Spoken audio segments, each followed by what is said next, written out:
মুখ্যমন্ত্ৰীয়ে নিৰ্বাচনী আচৰণবিধি উলংঘা কৰাৰ অভিযোগ আমিনুল ইছলামৰ। বিজেপিৰ বিৰুদ্ধে 4টা অভিযোগ লৈ নগাঁৱৰ আয়ুক্তৰ কাৰ্যালয়ত উপস্থিত আমিনুল ইছলাম। আয়ুক্তক দাখিল কৰে 4 অভিযোগ সন্নিৱিষ্ট অভিযোগনামা। অভিযোগ 1, আমিনুলক পৰাস্ত কৰিবলৈ বিজেপিয়ে ভুৱা অৰুণোদয়ৰ প্ৰপত্ৰ বিতৰণ কৰিছে। অভিযোগ 2, বাৰ্তা নামৰ এক প্ৰচাৰ পত্ৰিকাত মুখ্যমন্ত্ৰীৰ নাম সংলগ্ন কৰি ভয় ভাবুকিৰে ৰাইজৰ পৰা ভোট আদায় কৰাৰ অপচেষ্টা বিজেপিৰ। অভিযোগ 3, চৰকাৰৰ পৰা লাভ কৰা আঁচনিসমূহ কৰ্তন কৰি দিয়াৰ ভাবুকি প্ৰদান কৰি ভোট আদায়ৰ চেষ্টা। অভিযোগ 4, আশাকৰ্মী, অংগনবাড়ী কৰ্মী, চৰকাৰী গাঁওবুঢ়া আদিক বিজেপিৰ হৈ নিৰ্বাচনী প্ৰচাৰ চলাবলৈ বাধ্য কৰোৱা।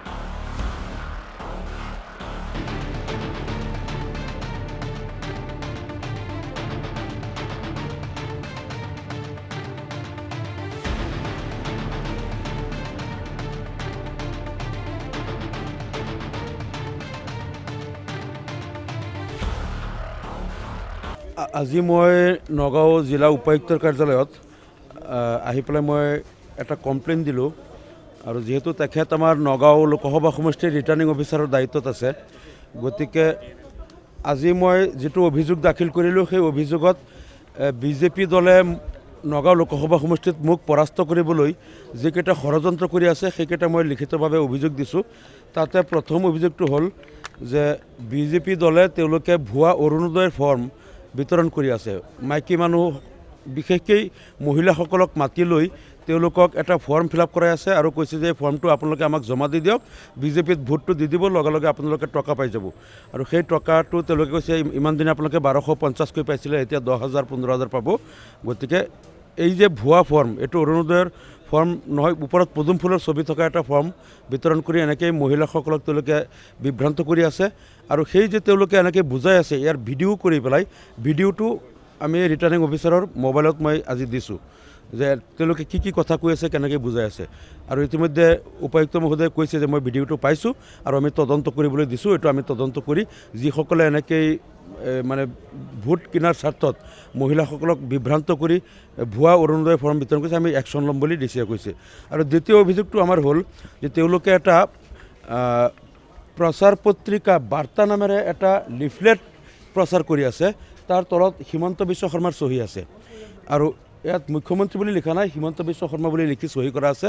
আৰু ইয়াত লিখিছে যে প্ৰতিজন ভোটাৰে যেতিয়া ভোটদান কৰিবলৈ যাব, তাত যিসকল বিজেপি দলৰ পলিং এজেণ্ট থাকিব, তেওঁলোকে সেই ভোটাৰজনে কোনটো সময়ত ভোটদান কৰিছে সময়টো ভোটাৰ তালিকাত লিখি ৰাখে যাতে। আৰু এই তালিকাখন মুখ্যমন্ত্ৰী তাত পঠাব আৰু মুখ্যমন্ত্ৰীয়ে তাৰ পৰা তেওঁলোকে মনিটৰ কৰিব। টাইমটো পালে এই মানুহজনে ক'ত ভোট দিছে তাৰ পৰা মনিটৰ কৰি তেওঁলোকে উলিয়াব পাৰিব। অৰ্থাৎ মানুহক এটা ভয় দেখুৱাব খুজিছে, কোনোবাই যদি বিজেপিক ভোট নিদি বেলেগত ভোট দিয়ে তেনেহ'লে সেই টাইমিংটো চাই মুখ্যমন্ত্ৰীৰ অফিচৰ পৰা তেওঁলোকে কিবা বিশেষ ব্যৱস্থাৰে, কিবা তেওঁলোকৰ মেচিন আছে, এই মেচিনেৰে তেওঁলোকে ওলাই দিব কোনে ক'ত ভোট দিছে। এইটো আমাৰ দ্বিতীয় অভিযোগ।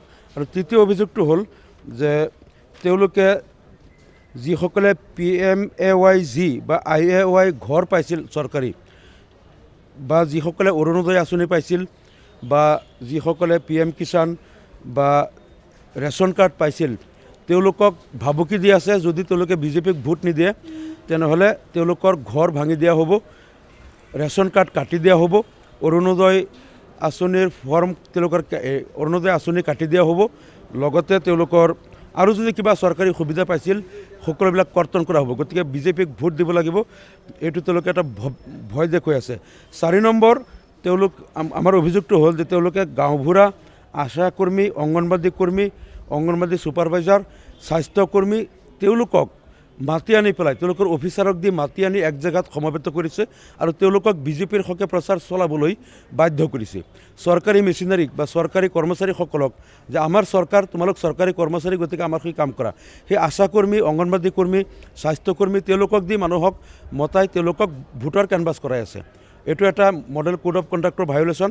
এইটো আমাৰ 4 নম্বৰ কমপ্লেইন। আৰু 5 নম্বৰ আমাৰ কমপ্লেইনটো হ'ল যে তেওঁলোকে